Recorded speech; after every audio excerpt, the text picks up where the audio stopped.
নমস্কার।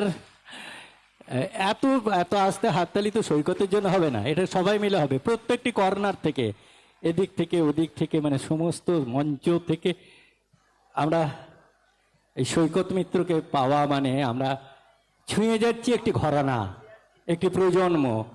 শ্যামল মিত্র বর্ধমানে এসে গান শুনিয়ে গেছেন, আজ সৈকত মিত্র এসেছেন এবং আগামী দিনে আমরা আশা করব সৈকত মিত্র কিন্তু প্রজন্ম, তৃতীয় প্রজন্ম তৈরি করতে পেরেছে। তার কন্যা, খুব সম্ভবত নামটা শরণ্যা বোধ হয়, শরণ্যা কিন্তু খুব ভালো গান করছে, দারুণ গজল গাইছে। আগামী দিনে হয়তো দেখা যাবে যে তৃতীয় প্রজন্ম বর্ধমানে এসে আমাদের গান শোনাবে। সৈকত মিত্র এসে উপস্থিত হয়েছে। আমরা বলেছি আমাদের প্রাণের শহর বর্ধমান, গানের শহর বর্ধমান। মনের ঘরের জানালা দিয়ে বৃষ্টি ভেজা বর্ধমান, যদিও বৃষ্টি নাই তবুও মনের মাটিতে বৃষ্টি নামতে দোষ কি। আমরা ভালোবাসা দিয়ে বৃষ্টি ঝরিয়ে সৈকতকে বরণ করছি। সৈকতের বাবা মানে শ্যামল মিত্র বর্ধমানে অনেকবার এসছেন। আর বর্ধমানে যে তিনজন শিল্পী সবচেয়ে বেশিবার অনুষ্ঠান করেছে, সৈকত মিত্র তাদের মধ্যে একজন। গত বছর 25শে জুন ছিল এই মঞ্চে। 389 দিন পর আবার আজকে বর্ধমানে তোমাকে স্বাগত। কি একটু হাততালি মানে বলতে হয় কেন? আমরা ভাবতাম বোধহয় শ্যামল মিত্র 50টা গানে সুর করেছে, সৈকত একটাও করেনি।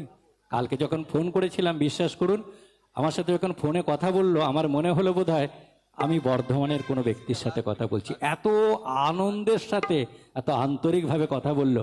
জানিয়ে দিল আমি 4টে গানে সুর করেছি। এত ভালো মানুষটাকে আমরা পেয়েছি, এত ভালো মানুষ। কেন ভালো মানুষ হয়েছে? ও তো গত বছরে গল্পটা বলেছিল। ওদের বাড়িতে হেমন্ত যাচ্ছে, ওদের বাড়িতে উত্তম কাকু যাচ্ছে, হেমন্ত জেঠু যাচ্ছে, সরস্বতী পুজোয় ওদের বাড়িতে সমস্ত শিল্পীদের আনাগোনা, একটা পরিবেশ পেয়েছে, একটা মানবিক উন্নত পরিবেশ। আর নিজে প্রত্যেক দিন সকালবেলা ঠাকুর ঘরে বসে পুজো করে। সেই মানুষটি আজকে আমাদের গানই সর্বশ্রেষ্ঠ সাধনা। 31 বছর আগে তোমার গান শুনেছিলাম রেলওয়ে ইনস্টিটিউটে। 12 বছর আগে তোমাকে সঞ্চালনা করেছিলাম। আজ 1 যুগ পরে আজকে তোমার আমার মিলন হলো। ভালো থাকো, ভালো গান করো। আমাদের বর্ধমানের সমস্ত বর্ধমানের পক্ষ থেকে এভারগ্রিন সৈকত মিত্রকে আমরা স্বাগত জানাচ্ছি। থ্যাংক ইউ, ধন্যবাদ। হ্যাঁ, 1 বছর 1 মাস পরে আবার এলাম এবং আপনারা যে আবার আহ্বান জানিয়েছেন, আমি আমার ছোট ভাই খোকন এবং সকলে যারা রয়েছে তাদের সকলকে অনেক ধন্যবাদ জানাই। এবং বর্ধমান, দুর্গাপুর, শিলিগুড়ি কয়েকটা জায়গা আছে যেখানে বারবার আসা হয় এবং আসতে খুব ভালো লাগে। তার একটা কারণ হচ্ছে আপনারা গান শুনতে তো আসেনই নিশ্চয়ই, কিন্তু আপনাদের মধ্যে যে আন্তরিকতাটা পাওয়া যায় সেটা কিন্তু চট করে সব জায়গায় পাওয়া যায় না। যেটা মনে হয় যে মানে এত বছর ধরে আসছি, আমার মনে হয় বর্ধমান কবে প্রথম এসছি আমার মনে পড়ে না, তবুও মনে হয় 87-88 সাল হবে আমি প্রথম বোধহয় বর্ধমানে এসেছি। তারপরে তো অসংখ্যবার এসেছি। এবং যেটা বললেন যে ওই রেলওয়ে ইনস্টিটিউট হল, সেই মাথার ওপর দিকটা সব উল্টো করে কলসি ঝোলানো ছিল, সে যে কি সাংঘাতিক ছিল, মানে যারা অনুষ্ঠান করেছে তারা বুঝতে পারবে যে গানের ফিডব্যাকটা, মানে আমি যখন সেকেন্ড লাইন গাইছি তখন প্রথম সুরটা ঘুরে আসছে, মানে কঠিন ব্যাপার ছিল। যাই হোক, আর আজকে যারা গান করলেন সকলে, প্রত্যেককে সাধুবাদ জানাই যে তারা সকলে শ্যামল মিত্রকে স্মরণ করলেন। আসলে ওই যুগটা এমন একটা যুগ, আমরা এখন তো ইতিহাস বদলে দেওয়ার যুগ চলছে, কিছু করবার নেই, কিন্তু বদলানো যাবে না। যাই হোক, তো ওই সময়টা বাংলা সমস্ত দিক দিয়ে সত্যিকারের স্বর্ণময় একটা সময়, বেশ কয়েক যুগ ধরে। সেটা সাংস্কৃতিক দিক দিয়ে বলুন, খেলাধুলোর ক্ষেত্রে বলুন,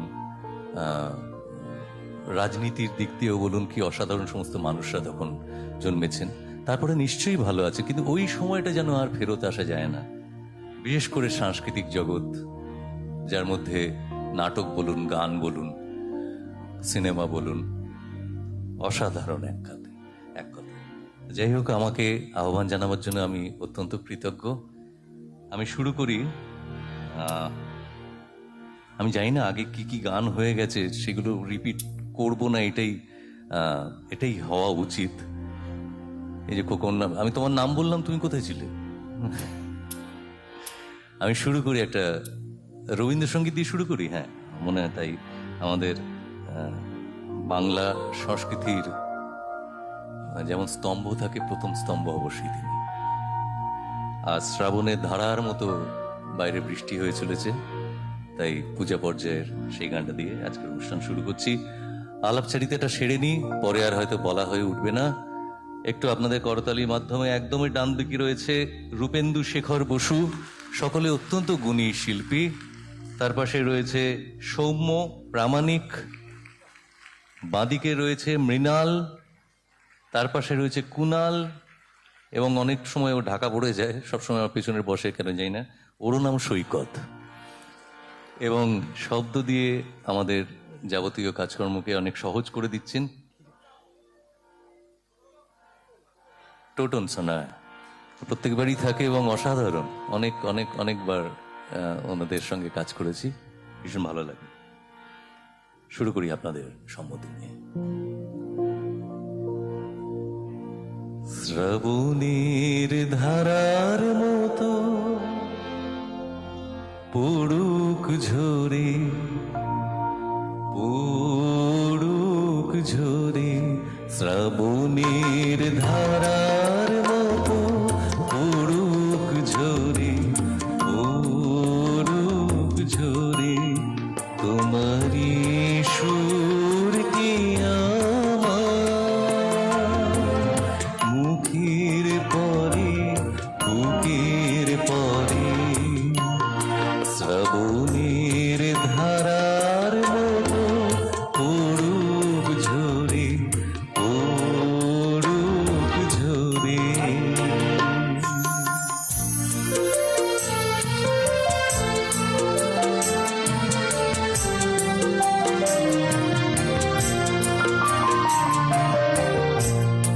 পূরবের আলোর সাথে পড়ুক প্রাণে দুই নয়নে, পূরবের আলোর সাথে পড়ুক প্রাণে দুই নয়নে, নিশীথের অন্ধকারে গভীর ধারে পড়ুক প্রাণে, নিশিদিনী জীবনে সুখের পরে দুঃখের পরে, শ্রাবণের ধারার মতো পড়ুক ঝরে, পড়ুক ঝরে।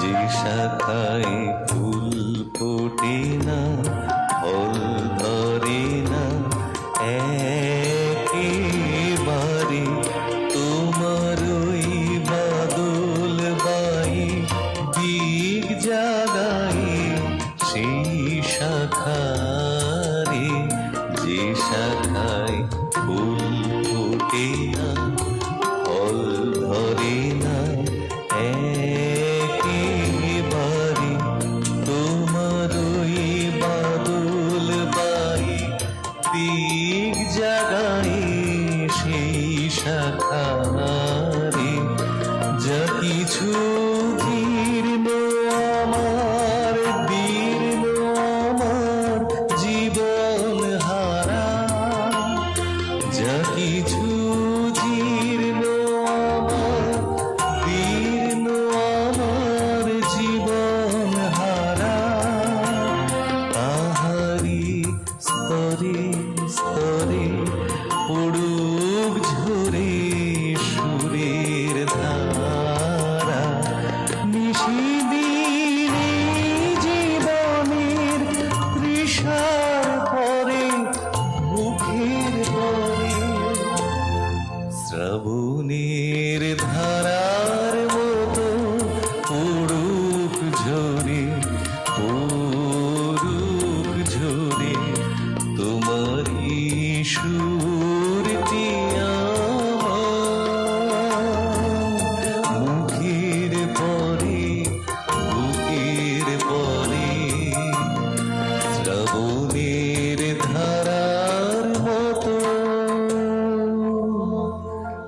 ঝরে পড়ুক ঝরে